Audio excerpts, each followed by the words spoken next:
खबर है सरेंडर नक्सली पहली बार दिवाली मना रहे हैं, बाजार में घूमकर पटाखे खरीद रहे हैं, सामान खरीद रहे हैं और प्रधानमंत्री मोदी ने बयान दिया है। सबका विश्लेषण कर लेते हैं। देश अब नक्सल हिंसा से मुक्त हो रहा है। घोर नक्सल प्रभावित जिलों के लोग अब खुली हवा में सांस ले रहे हैं। नक्सलियों के आतंक से कई दशकों तक घुट घुट कर जीने वाले लोग अब आजादी का सुकून महसूस कर रहे हैं। देश के प्रधानमंत्री ने एक बार फिर नक्सलवाद के खात्मे का संकल्प दोहराया है और बताया है कि किस तरह भारत के तिरुपति से लेकर नेपाल के पशुपति तक फैला नक्सलवाद आज अंतिम सांसें गिन रहा है। दीपावली पर प्रधानमंत्री नरेंद्र मोदी ने कहा है कि कभी 125 जिले माओवादी हिंसा की चपेट में थे, लेकिन अब सिर्फ 11 जिले ही नक्सल प्रभावित रह गए। 100 से ज्यादा जिले लाल आतंक से आजाद होकर पहली बार खुली हवा में सांस ले रहे हैं। इस बार शानदार दिवाली मना रहे हैं। करोड़ों लोग पहली बार डर और खौफ के साए से निकलकर मुख्य धारा का हिस्सा बन रहे हैं। सबसे पहले प्रधानमंत्री मोदी को सुनाता हूं, सुनिए। 125 जिले माओवादी हिंसा की चपेट में थे। 125 से घट करके सिर्फ 11 रह गई है। 100 से ज्यादा जिले माओवादी आतंक से पूरी तरह आजाद होकर पहली बार खुली हवा में सांस ले रहे हैं। शानदार दिवाली इस बार मना रहे हैं। करोड़ों लोग पीढ़ियों बाद पहली बार डर और खौफ से उसके साए से निकलकर विकास की मुख्य धारा का हिस्सा बन रहे हैं। ये बदलाव बहुत बड़ा है। क्यों कह रहा हूं जानते हैं? कौन कौन से जिले अभी नक्सल प्रभावित हैं आपको बता देता हूं। देखिए,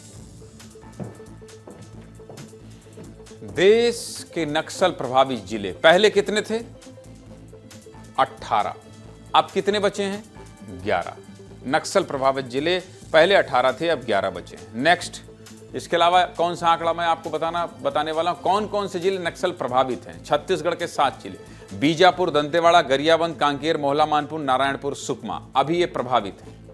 झारखंड का पश्चिम सिंहभूम, मध्य प्रदेश का बालाघाट, महाराष्ट्र का गढ़चिरौली जहां बहुत बड़ा सरेंडर हुआ है पिछले दिनों, और ओडिशा का कंधमाल, ये जो है नक्सल प्रभावित हैं। 18 में से 11 बचे हैं। चलिए आगे बढ़िए भाई।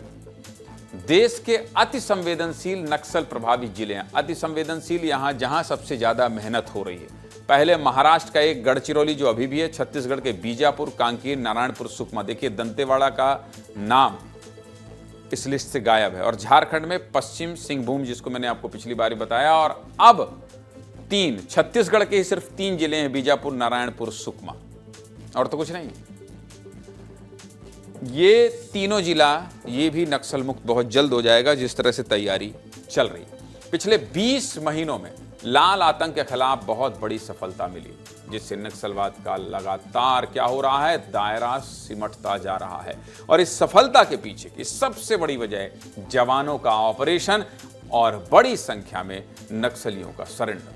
पिछले हफ्ते गढ़चिरौली और बस्तर में करीब 300 नक्सलियों ने हथियार डाल दिया, जिसका सीधा असर लाल आतंक पर पड़ा है। और इसी के चलते गढ़चिरौली, कांकेर और पश्चिम सिंहभूम अति संवेदनशील जिलों की लिस्ट से बाहर आ गए।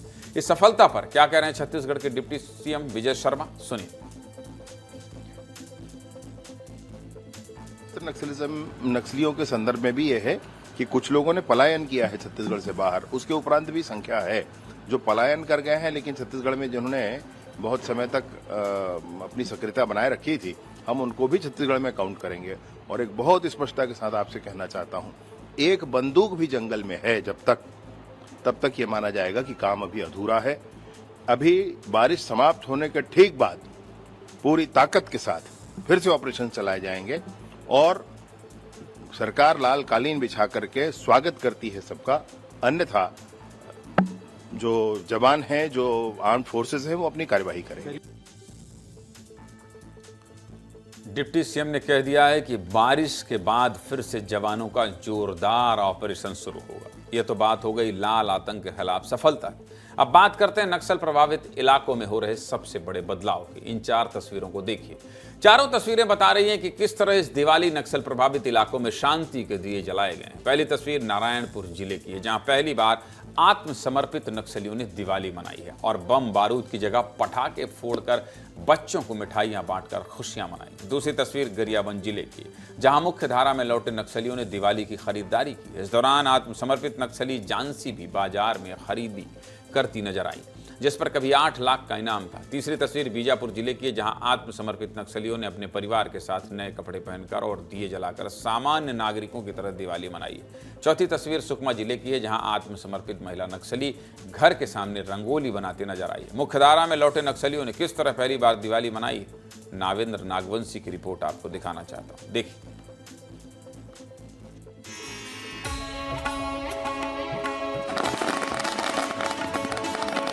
बदलता बस्तर की आत्मसमर्पण नक्सलियों की दिवाली किस प्रकार से मनाई जाती है, वो तस्वीर अब बदलता तस्वीर आपको साझा कर रहे हैं।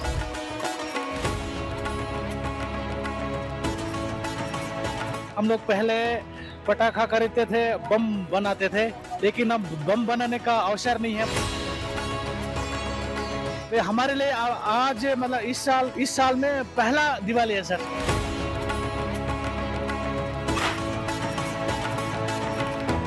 पटाखा में वो पिरपिरी वाली खरीदे हैं, अभी दिया और खरीदना है। मिठाई ले जाएंगे सर।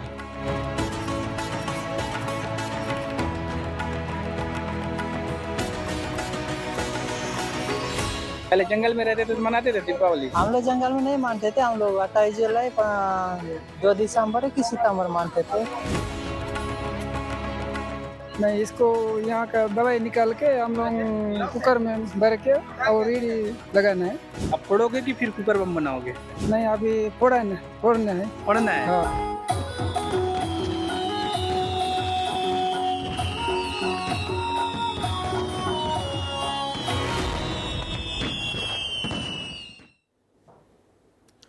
बहुत बड़ा बदलाव है। मैं कुछ दिन पहले सीसी मेंबर रुपेश से बात कर रहा था, तो रुपेश ने इस बात को स्वीकारा था कि जंगल में एक अलग दुनिया और उससे वापस मुख्य धारा में टाइम लगता है, वक्त लगता है अपने आप को ढालने और बदलने में। लेकिन संजय, जिस तरह से तस्वीर नागेंद्र ने भेजी है, वो तस्वीर बहुत कुछ सुकून भी दे रही है और ये भी बता रही है कि मुख्य धारा से अगर लौटे हैं तो देखिए आपकी जिंदगी कितनी खुशहाल हो गई है। संजय, देखिए 2007 से 2010 की बात की जाए तो उस वक्त देश के 180 जिले ऐसे हैं जो नक्सल प्रभावित थे। आज पीएम मोदी ने जो आंकड़ा बताया उसमें देश से मात्र 11 जिले हैं जो नक्सल प्रभावित हैं। इनमें भी जब हम अति नक्सल प्रभावित जिलों की बात करते हैं तो वो 3 जिले छत्तीसगढ़ के बस्तर में ही हैं, सुकमा, बीजापुर, नारायणपुर। नारायणपुर ही वो जिला जहां के रुपेश की आप बात कर रहे हैं, जहां रुपेश सबसे बड़ा नक्सली था और उसी अबूझ मार्ग से निकलकर उसने मुख्यधारा में वो आके शामिल हो गया है। ऐसे में जल्द ही नारायणपुर जो नक्सलियों का सबसे मजबूत गढ़ था उसे भी नक्सल मुक्त घोषित किया जा सकता है। ऐसे में सबकी नज़र अब साउथ बस्तर पे है, यानी सुकमा बीजापुर में मौजूद उन नक्सलियों पर है जिन्होंने अभी फिर से एक पर्चा जारी कर कहा है कि हम लड़ाई जारी रखेंगे। यही हिड़मा, देवा, एरा जैसे बड़े नक्सली हैं, यही नक्सलियों की बटालियन नंबर 1 है। ऐसे में एक बात तो साफ है कि अब पूरी सरकार और पुलिस की फोकस जो है वो फिलहाल साउथ बस्तर के इसी इलाके में है और इसी बात का जिक्र अमित शाह ने भी किया है, इसी बात का जिक्र राज्य के गृह मंत्री ने भी कहा है कि अब जो लड़ाई होगी वो साउथ बस्तर के इसी इलाके में होगी जहां पर फिलहाल नक्सलियों की बटालियन नंबर 1 मौजूद है और नक्सलियों के सबसे फेमस चेहरे हिड़मा, देवा जैसे नक्सली इसी इलाके में बैठे हुए हैं। दूसरी बात जो आपने कही कि नक्सली जब मुख्यधारा में लौट रहे हैं तो कई ऐसे नक्सली जिन्होंने अपने जीवन में पहली बार दीपावली बनाई है, उन्होंने पहली बार दीपावली की शॉपिंग की है। दीपावली में कैसे शहरों में कैसे दीपावली बनाई जाती है, कैसे पटाखे फोड़े जाते हैं, ये वही नक्सली जंगलों में बैठकर जो बम फोड़ते थे। देखिए यहाँ धमाकों की आवाज़ आ रही, फिलहाल मेरे बगल में कुछ लोग पटाखे फोड़ रहे हैं, तो वहाँ जो धमाके होते थे आज वो भी फटाके फोड़ रहे हैं, लेकिन ये खुशियों के फटाके हैं। एक वक्त जब इनके धमाके होते थे तो खून बहता था। यही बदलाव की तस्वीर है जो हमारे साथियों ने बस्तर के अलग अलग कोनों से भेजी है ताकि ये संदेश अंदर तक जाए, उन नक्सलियों तक जाए। जब ये तस्वीरें देखें तो उन्हें समझ आए कि देखिए जीवन का एक हिस्सा ये भी हो सकता है कि आप अपने परिवार के साथ पुलिस अधिकारियों के साथ नारायणपुर की तस्वीर कितनी अच्छी है कि नारायणपुर के एसपी और वहां का सबसे कुख्यात नक्सली सुखलाल जो है वो साथ में दीपावली बना रहे हैं, साथ में फुलझड़ी जला रहे हैं, साथ में पटाखे फोड़ रहे हैं। तो ये बदलाव की संजय, तस्वीर पटाखा है बहुत और फूट इसी रहा है बदलाव गुरु, की तस्वीर और को बहुत देश तेज फूट रहा है, और मुझे लगता है कि आपको भी शामिल होना चाहिए। पटाखा वहाँ फूट रहा है और हमारा पीसीआर यहाँ झन्ना रहा है, ठीक है? तो आप भी जाइए। शुभ दीपावली संजय, आप भी दीपावली में एक बहुत बड़ा विस्फोट करवाया है, इंटरव्यू करवा के आपने और रौनक ने। बहुत बहुत शुभकामनाएं, बहुत बहुत बधाई संजय, थैंक यू।